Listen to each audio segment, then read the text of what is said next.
Hello, this is an essay outline on the question outline and evaluate the view that social policies support family diversity in the contemporary UK. 33 marks.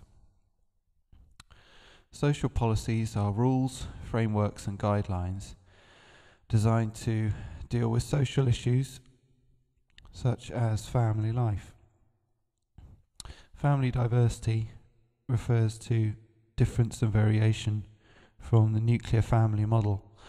For example, single-parent families. Family diversity can also refer to diversity in terms of class, ethnicity, the structure of the family, the roles and division of labour within the family. The view that social policies support family diversity is supported by post-feminists and postmodernists. However, the new right argue that social policies have actually contributed to a decline in family life because some policies have encouraged the development of alternative family types. Postmodernists disagree with this. They argue that policies have enabled people to choose what type of family they want to live in.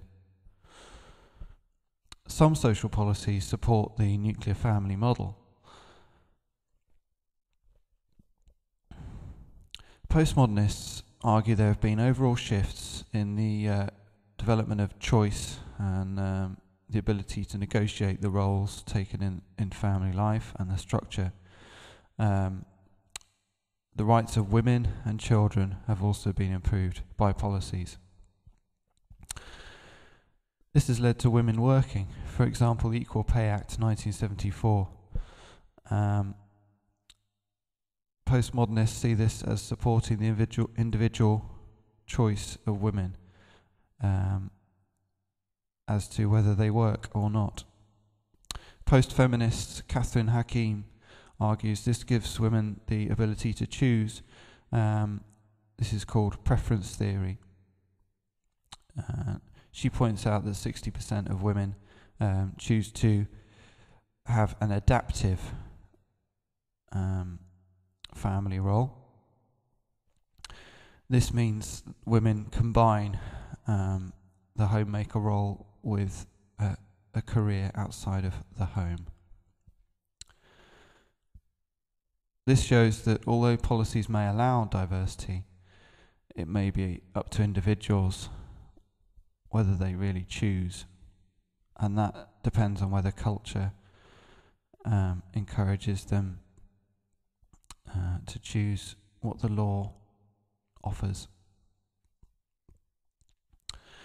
New rights see this development in women working as encouraging a moral decline. They see women's place as in the home, so they criticise benefits policies like the child's tax credits, which encourage women to return to work once the child is a certain age. The Divorce Reform Act 1969 enabled easier and cheaper divorce. The introduction of contraception enabled sexual freedom for women in particular. Both measures can be seen as enabling more negotiation over relationships and responsibilities in the home and roles as well.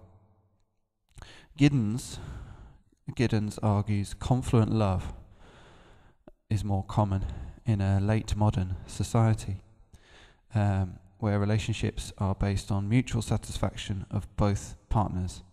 So as long as they're both happy, the relationship continues, but they can end the relationship if they are not emotionally, intellectually satisfied. This means that policies like divorce and contraception mean that love is less based on duty, love is less based on romance and staying with one partner forever. As a consequence, alternatives to the nuclear family can be established, such as single-parent families.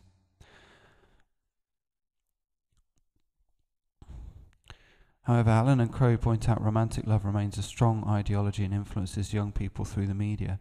So policies may have allowed more freedom to people, but they still aspire to the nuclear family, they still aspire to a romantic love relationship with a male and female couple staying together for life. Chester argues most people who cohabit do eventually marry, so marriage and romantic love remains important, despite policies like divorce. Recently, the coalition government introduced same-sex marriage, reflecting a recognition of gay couples having the same status as heterosexuals, allowing for same-sex families to have more status. However, Chester points out that they are in a minority. Most still marry the opposite sex. He refers to the neo-conventional family, where most families remain traditional, with the women working slightly more due to things like the Equal Pay Act, and same-sex marriage is more, common, but most families are still heterosexual, with the man being the main wage earner. In opposition to the view, there are policies which do support the traditional family. The coalition government recently promised to put funding into relationship counselling. This has been interpreted as supporting families with two partners. Since gay couples are in the minority, this policy clearly does not support single-parent families, and reflects David Cameron, Prime Minister's concern that a broken society in the UK is partly a cause of the breakdown, or a result of a breakdown in core values in family life, like stable relationships and stable support and roles. However, the coalition policies are contradictory. For example, flexible parental leave, where the mother and father can share leave after the birth of their child, allows for negotiation of childcare roles for men and women. This shows that coalition policies do support diversity, and some of them don't. Another policy which supports traditional nuclear families, is the Child Support Act. This was originally introduced by a previous government to chase absent parents, to reinforce responsibility, especially for fathers leaving families.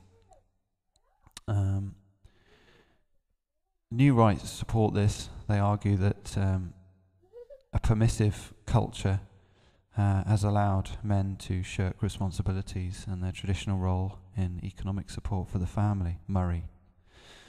The new rights see policies such as divorce as leading to a moral decline, as they see the nuclear family as ideal.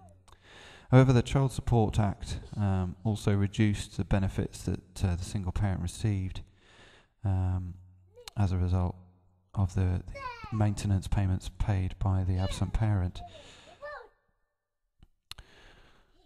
Next paragraph. Those single-parent families have been blamed for social and economic problems such as poverty and crime, and so the new right are very critical of the Divorce Act and other acts which allow for diversity. Critics such as Duncan argue this ignores pre-pregnancy problems such as unemployment, part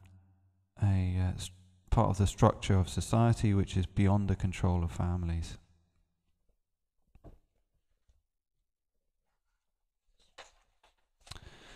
Overall, although some policies do support family diversity, there are other causes of diversity which go beyond policies, such as poverty, unemployment, immigration, the change in the workplace where men have experienced a crisis in masculinity, Mac and Gale, and so are using childcare as a means of trying to obtain more power in family life, according to some feminists. This shows that changes in fathers' roles and changes in the division of labour are a result of wider changes than social policies alone. And ultimately, though many policies are in support of one model or another, it is a complex and contradictory issue, where often some policies will not fit a particular model and simply allow people to choose.